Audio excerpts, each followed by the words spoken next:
বাবাকে কুপিয়ে খুন, মাটিতে পুঁতে প্রমাণ লোপাটের চেষ্টা ছেলের।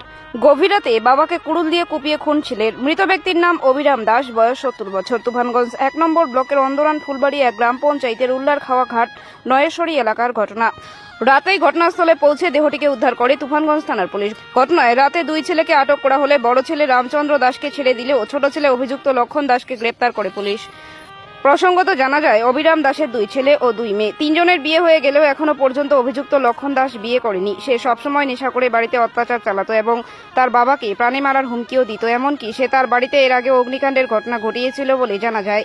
তার অত্যাচারে অতিষ্ঠ হয়ে ওঠে পরিবারের লোকজন। তাই বছরখানেক আগে লক্ষণ দাসকে তুফানগঞ্জ মানসিক হাসপাতালে ভর্তি করা হয়েছিল বলে জানা যায়। কিন্তু হাসপাতালে তাকে 14 দিন রাখার পর ছেড়ে দেয় হাসপাতাল কর্তৃপক্ষ। তাই বাধ্য হয়ে 2 ভাই আলাদাভাবে থাকে বলে জানান অভিরাম দাসের বড় ছেলে রামচন্দ্র দাস।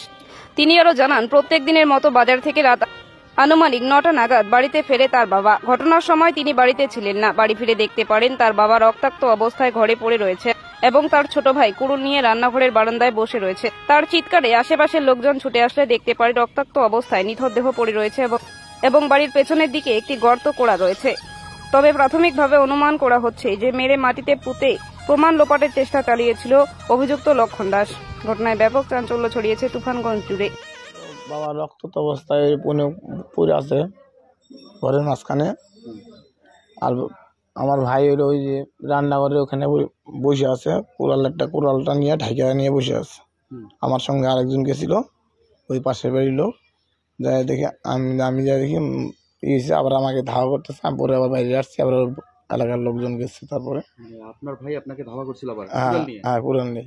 আপনার বাবাকে কি অবস্থা দেখতে পেয়েছেন? আমার বাবাকে দেখছি ঘাড়ের মধ্যে কয়েকটা কূপ দিয়েছে, এবং ঘাড়ের মধ্যে মানে চাপার সাইডটা এদিক দিয়ে কাটে দিয়েছে, উড়াল দিয়া দিয়ে কাটে দিয়েছে, কাটে দিয়ে পড়ে আছে। সমস্ত রক্ত ভাসে গেছে। কেন এমনটা হলো? ও হলো সবসময় নেশা করে থাকতো। নেশা করে থেকে এরকম করে খালি বলতো মাইরে ফেলাবো। এখন আমরা তো আর ভাবিনি যে সত্যি সত্যি মাইরে ফেলাবো। এর আগে যেমন ঘরে আগুন ধরাই দিল, পুরো গেল, এখন আবার দিয়ে মাইরে ফেলাই লোকে বাবাকে। না, কোনো রকম সম্পত্তি নিয়ে কাজে নাকি। ও খালি করে মাইরে ফেলাবো। নেশার জন্য এটা করে। আবার সময় তো আবার ঠিক থাকে। এই করে মেন্টাল হসপিটালে ভর্তি করা হয়েছিল। তাও সেখানে 14 দিন রাখি, সেখান থেকে ছেড়ে দিচ্ছে। 2 ভাই। আপনারা আলাদা থাকেন? ও বাবার সাথে থাকে? বাবার সাথে থাকে। গতকাল থেকে গেছিল বাড়িতে? গতকালকে ও ছিল, বাবা বাজারে গেছিল। বাজার থেকে কখন আসছে, তারপরে ওই কাজ করছে। মানে যেটা শোনা যাচ্ছে যে পা নাকি বাঁধা ছিল।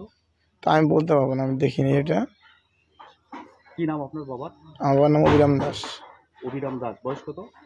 বয়স 70 হবে। আর যে মেরেছে কি নাম? লক্ষণ দাস।